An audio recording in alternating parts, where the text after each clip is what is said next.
지금 이 시대를 살고 있는 사람이라면 누구나 왠지 모를 억압감을 느끼고 있을 것이다. 어쩌면 항상 누가 머리를 단단히 누르고 있는 것 같은 느낌이 들지도 모른다. 그런데 이는 비단 현대인들만 느끼는 감정은 아니다. 옛사람들도 어느 시대든 항상 억압감을 느꼈다. 그들이 살았던 시대 역시 국경, 신분이나 계층, 강제적인 행정과 같은 물리적인 압박 외에도 종교적 윤리, 전통이나 인습, 지연이나 혈연에 따른 인간관계 등 정신적인 압박이 있었다.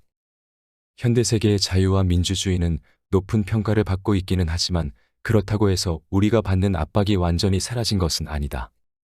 오히려 학력이나 경력 혹은 눈에 보이지 않는 도덕 윤리 등 우리에게 가해지는 압박의 종류가 과거보다 세분되었을 뿐 아니라 한층 증대되었다. 이처럼 많은 사람은 자신이 정말로 자유롭지 못하고 무언가에 묶여 있다고 느낀다. 어떤 생활권에 사는 사람이든 마찬가지이다. 20세기 프랑스의 철학자 미셸 푸코도 그렇게 느꼈다. 그리고 그는 지금까지 역사 속에서 인간이 어떤 식으로 지배당하고 압박받아 왔는지를 이야기했다. 그리고 우리를 숨막히게 하는 것은 바로 규율 권력이라는 사실을 밝혀냈다. 규율 권력이란 사람들이 위로부터 온갖 의미에서 규제를 받으며 정해진 틀 안에서만 생활하고 행동해야 하는 상태로 만드는 힘을 뜻한다. 물론 이 힘을 가지고 있는 것은 권력자와 정부이다. 그들에게는 이것이야말로 현대적인 통치의 힘이자 방법이다. 더 쉽게 말하자면 권력체제는 사회적인 속박에서 그치지 않고 사람들의 내면에까지 손길을 뻗친다. 개개인의 삶의 방식과 사고방식까지도 컨트롤해서 자신들의 관리하에 두려고 하는 것이다. 구체적인 예 중 하나는 교과서 내용을 구석구석까지 검열함으로써 사람들이 얻을 수 있는 지식의 성향과 틀을 조절하는 일이다. 세세한 법제도를 통해서 우회적인 형태로 윤리와 상식의 토대를 만들고 사람들의 가치관과 사고방식, 행동을 지배하려는 것도 마찬가지이다. 이런 억압은 점차 세상의 풍조가 되어서 널리 퍼지고 어느새 당연한 상식이 되고 만다. 이것이야말로 권력의 침투이며 우리 삶에 미치는 악영향이다. 미셸 푸코가 이런 날카로운 시선을 가지고 통치 역사의 한 측면을 발견할 수 있었던 이유는 그가 니체주의자였기 때문이다.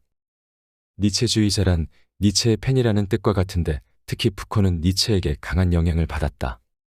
과연 니체는 어떤 사람이었을까? 그는 세상에 널리 퍼져 있는 가치관을 뿌리부터 의심한 최초의 인물이었다. 니체는 시적인 느낌을 주는 저서 자라투스트라는 이렇게 말했다 해서 신은 죽었다라고 말했다.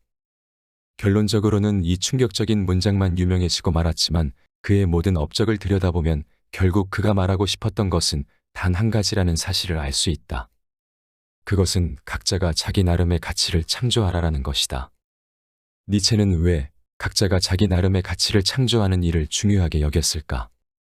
만약 당신이 세상의 모든 가치는 내가 태어나기 전에 이미 정해져 있다. 부자로 태어난 자가 가난하게 태어난 자보다 더 나은 삶을 사는 것처럼 말이다 라고 생각한다면 앞으로도 재미없는 그렇고 그런 인생을 살게 될 것이다. 왜냐하면 어떤 것의 가치가 이미 정해져 있다고 생각하면 그 가치의 거푸집에 자신을 끼워 맞추며 살려는 태도를 취하기 쉽기 때문이다. 실제로 이 세상에는 그런 식으로 사는 사람이 아주 많다. 가능한 한 좋은 학교를 나와서 좋은 회사에 들어가고 남보다 풍족한 생활을 하고 보통 이상의 행복을 느끼며 사는 인생이 이른바 제대로 된 인간의 삶의 방식이며 많은 사람에게 찬미받아 마땅한 삶이라고 굳게 믿고 있다. 하지만 니체는 그런 삶의 방식에 반대한다. 그는 좀 더 위험한 인생을, 좀 더 자신의 개성으로 빨갛게 물든 인생을, 자신을 가장 생기 넘치게 할 삶의 방식을 취하라라고 열렬히 주장한다. 니체는 왜 위험함과 동시에 이기적으로밖에 보이지 않는 삶의 방식을 권하는 걸까? 그가 무책임하게 사람들을 선동하는 위험한 사람이기 때문일까? 이런 까닭에 니체의 사상이 위험하다고 간주하는 사람도 적지 않다.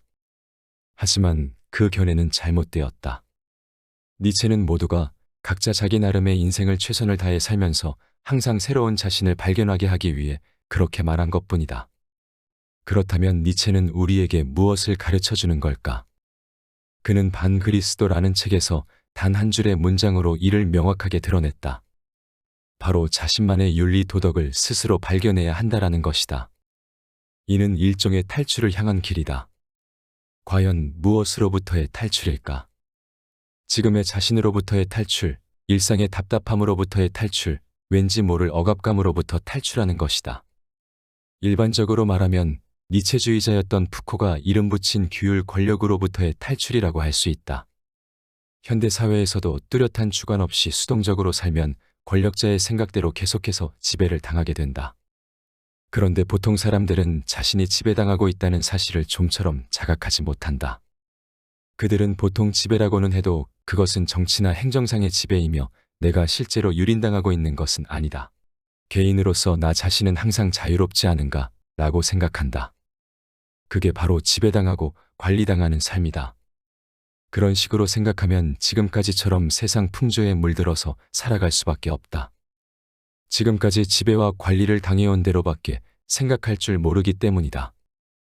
아직 세상에 물들지 않은 어린 시절부터 우리는 권력으로부터 지배와 관리를 받는다.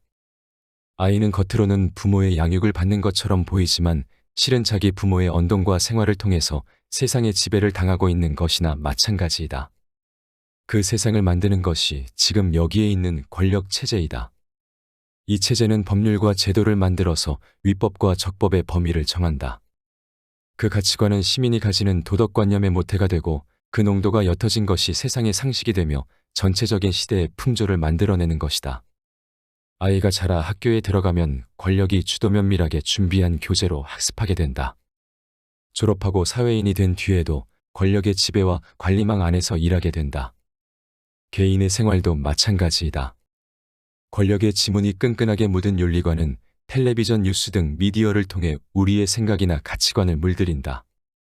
니체가 태어난 19세기까지 그 규율 권력은 주로 기독교에서 탄생한 윤리 도덕이었지만 현대에 와서는 교활하게 이윤을 추구하는 자본주의 경제 윤리가 주류를 이루고 있다. 이 윤리를 지향하는 세계에서 선으로 간주하는 성공이란 치열한 경쟁에서 승리하고 남보다 돈을 많이 버는 것이다. 결과로 보이는 숫자만이 의미 있는 것이며 수치화할 수 없는 인간적인 것. 예를 들어 예술이나 인격과 사랑, 개성 등은 하찮은 장식 정도로 치부된다. 그렇다면 차라리 이 살벌한 경쟁 세계에 완전히 몸을 담고 제대로 뛰어드는 편이 나을까? 만약 그렇게 하기로 마음먹는다면 우리는 중무장을 하고 싸워야 한다. 눈앞에 나타난 적을 차례로 해치우지 않으면 다음 순간에는 자신이 죽거나 폐잔병이 되고 말 테니까. 하지만 끝까지 싸우더라도 수중에 남는 것은 허무뿐일 것이다. 디지털 게임을 해본 적이 있는 사람이라면 게임에서 마지막에 등장하는 끝판왕을 쓰러뜨렸을 때를 떠올려보자. 결국에는 한없는 허무만이 남는다. 회사에서 오랫동안 일하고 정년이 되어서 회사를 떠난 사람도 같은 허무를 맛본다. 그래서 그들은 새로운 삶의 보람을 찾으려 하거나 제2의 인생으로 등산이나 취미생활, 문화센터 안에 자신을 매몰시키려 한다.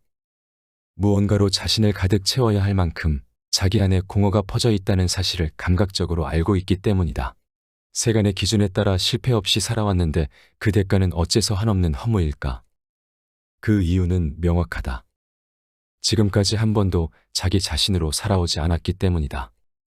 자기 자신으로 살기보다는 세상에 맞춰 살았기 때문이다. 세상에 맞춰 살아왔다라는 말은 세상의 상식을 자신의 상식으로 삼고 세상의 윤리 도덕을 자신의 윤리 도덕으로 삼아 살아왔다는 뜻이다. 사실 이는 평범하다고 할 수 있는 삶의 방식이기도 하다. 대부분의 사람이 이렇게 살고 있다. 물론 이런 삶이 무조건 나쁘다는 뜻은 아니다. 오히려 남들에게는 훌륭한 분별력을 가진 사회인으로 여겨진다. 하지만 정작 당사자는 마음 한편에 공허를 안게 된다. 그 사실을 알면서도 세상의 분주함으로 덮으며 스스로 눈속임을 하고 있었던 것뿐이다. 만약 100% 자기 자신으로 살아왔다면 허무가 비집고 들어갈 틈 따위는 전혀 없을 것이다. 그런 사람은 자신이 살아온 삶을 입증할 훈장, 남들이 보내는 존경의 시선, 멋들어진 직함을 원하지 않는다. 자기답게 살아온 것만으로도 충분히 만족스러울 테니까. 그렇다면 자기 자신으로 산다는 건 무엇일까? 이 질문에 답하기 위해서는 먼저 자기 자신이란 도대체 무엇을 가리키는 것인지 고민해봐야 한다. 흔히 자기 자신이란 지금 여기에 있는 자기를 뜻한다고 생각한다. 이는 옳지 않다. 자기 자신이란 본능과 의지, 그리고 능력의 가능성이 응축된 것으로 자기 자신으로 사는 일은 이를 모두 해방해 충분히 활동하게 함을 뜻한다. 그런 의미에서 개나 고양이, 아기는 항상 자기 자신으로 산다. 계획이나 어떤 의도 없이 그저 천진하게 산다. 기쁨이나 웃음을 온몸으로 표현하기도 하면서 말이다. 그들에게는 조금의 후회도 없다. 내일의 일은 물론이고 지금 이 순간의 손익조차 생각하지 않기 때문이다. 그들이 물리적인 고통을 느끼지 않는 한 계속해서 기분 좋게 있을 수 있는 이유는 누구의 제한도 받지 않고 자신의 본능과 의지와 능력을 사용하기 때문이다. 생명의 근원적인 기쁨은 그 세 가지를 사용하는 일이다. 그렇다면 우리는 어떨까? 사회생활에 규범이 있는 이상 우리는 본능대로 행동할 수가 없다. 의지를 발휘하는 일도 그렇게 자유롭지는 않다. 법률, 도덕, 인습, 전통, 종교, 문화, 예절, 체면 등이 우리를 사방에서 짓누른다. 우리는 끊임없이 옷차림과 표정, 시선, 자세와 태도까지 신경 쓴다. 그런 우리 입장에서는 예술가나 작가, 창작자들이 제멋대로 행동하는 것처럼 보이기도 한다. 그들은 자신이 좋아하는 옷을 몸에 두르고 마음 가는 대로 하루를 보내고 자유롭게 발언한다. 중요한 것은 그러면서도 창조적인 일을 한다는 것이다. 그들이 그런 식으로 살 수 있는 이유는 모두 남다른 재능을 갖췄기 때문일까? 많은 사람이 나한테 재능만 있었더라면 하면서 자유인으로 불리는 이들을 부러워함과 동시에 재능은 유전적으로 타고난 것이라고 믿는다. 하지만 그들의 재능은 피와는 관계가 없다. 그들이 보통 사람들과 다른 점은 그저 세상 사람들이 믿는 것을 절대로 믿지 않는다는 것뿐이다. 그들은 세상에 흘러넘치는 규율 권력에서 탄생한 윤리, 도덕과 사고방식, 가치관을 절대로 유효한 진리라고 믿지 않는다. 그 밖의 일에 대해서도 결코 남의 의견을 듣고 흔들리지 않는다. 그들은 세상에 만연한 온갖 윤리, 도덕의 바깥에 서 있다. 그렇다면 그들에게는 윤리, 도덕이 결핍되어 있는 걸까? 그저 괴짜이거나 무법자일 뿐인 걸까? 실제로는 그들 또한 윤리, 도덕을 가지고 있다. 다만 그것은 세상에 있는 기성의 것이 아니라 그들 자신의 지성과 경험, 끊임없는 시행착오와 자기 단련을 통해 생겨난 것이다. 그렇다고 해서 그 기준이 특수하고 이상한 것은 아니다. 오히려 인간적이면서 보편적이다. 그에 비하면 세간의 일반적인 윤리, 도덕은 그 시대에 한정되어 있고 지역이나 문화의 틀 안에서만 통용되는 좁은 범위의 것이다. 창조적인 힘을 가진 사람의 윤리, 도덕은 누구에게나 통하는 보편성을 가지고 있다. 이는 예술가의 작품이 시간과 장소를 뛰어넘어 이해되고 가치 있는 것으로 평가받는 이유이기도 하다. 그리고 일반적인 윤리, 도덕과 차이가 나는 이 방식이 바로 남다른 재능으로 불리는 것이다. 여기서 중요한 것은 그들이 가지고 있는 윤리, 도덕 하나하나가 기존의 것이 아니라 그들이 손수 만들었다는 사실이다. 즉 자유인들은 그야말로 가치를 창조해왔다고 할 수 있다. 물론 이는 예술가에게만 국한되는 이야기는 아니다. 기업에 속한 비즈니스맨이나 일반 서민 중에서도 스스로 윤리, 도덕을 창조한다는 의식 없이 자신의 규칙을 형성하면서 독자성이 강한 삶의 방식을 취하는 사람이 있다. 그런 사람들은 안이하게 남을 흉내내지 않는다. 스스로 판단하고 인생을 살면서 직면하게 되는 문제를 자신만의 방식으로 해결하는 등 확실하게 자기 나름의 독자적인 삶의 방식을 취한다. 이런 태도는 남의 눈에는 자아가 너무 강하다고 간주되기도 하지만 실제로 그들은 자신과 자신의 인생을 창조하고 있는 것이다. 한편 자기 나름의 가치를 창조하려고 하지 않는 대부분 사람은 항상 이미 만들어진 것 가운데서 선택하는 인생을 산다. 세상이 정한 윤리와 도덕 아래서 학교를 선택하고 직장을 선택하고 배우자를 선택한다. 게다가 세상에는 안전하고 현명한 선택을 하기 위한 노하우를 담은 책이 넘쳐난다. 사람들이 자기계발서를 보며 공부하거나 편법을 사용하는 일도 당시의 문화와 풍조의 시점에서 가장 좋다고 여겨지는 것을 획득하기 위함이다. 달리 말하자면 그들의 인생은 수단을 선택하는 데 소비되고 있다는 뜻이다. 이런 인생은 결국 정해진 메뉴에서 무언가를 고르는 일로만 전락하고 만다. 이번에 소개해드린 책은 죽은 철학자의 살아있는 인생 수업이란 책입니다. 이 책의 나머지 부분도 듣고 싶으시다면 지금 바로 윌라 오디오북에서 무료로 들으실 수 있습니다. 요즘 일이 바빠 시간 내서 독서하실 수 없으신 분들, 윌라 오디오북만 있으면 이제는 굳이 책상 앞에 앉아 독서를 하지 않아도 되고 어디서든 독서가 가능합니다. 저는 주로 운전하거나 산책할 때 듣는데 틈틈이 듣다 보면 책 한 권 정도는 금방 듣습니다. 여러분들도 그냥 흘러가는 시간에 내가 좋아하는 책들을 한번 들어보시는 건 어떨까 싶습니다. 또 제가 윌라 오디오북을 사용해보고 추천해드리고 싶은 기능은 바로 취침 예약 설정 기능입니다. 이렇게 취침 예약 설정 기능을 해두시고 자기 전에 들으시면 꿀잠이 가능합니다. 그리고 전문 성우님들께서 직접 낭독해 주시기 때문에 책 속의 감정과 분위기를 생생하게 느낄 수 있습니다. 윌라 오디오북을 둘러보시면 인문, 역사, 자기계발 등 컨텐츠들이 정말 무궁무진하게 많습니다. 여러분들이 좋아하는 책들을 귀로 들어보시는 건 어떨까요? 특히 이번에 윌라 오디오북에 웹소설 콘텐츠들이 대거 오픈하였습니다. 웹소설 좋아하시는 시청자분들은 윌라 오디오북에서 다양한 웹소설을 만나실 수 있습니다. 시간 낼 필요 없고 부담 없이 듣기만 하면 독서가 되는 윌라 오디오북. 한 달은 무료이므로 이 영상을 시청하시는 분들이 한번 써보셨으면 좋겠습니다. 고정 댓글의 링크를 통해서 회원 가입을 하시면 한 달 동안은 무료이고 3개월 동안은 50% 할인 혜택을 받으실 수 있습니다.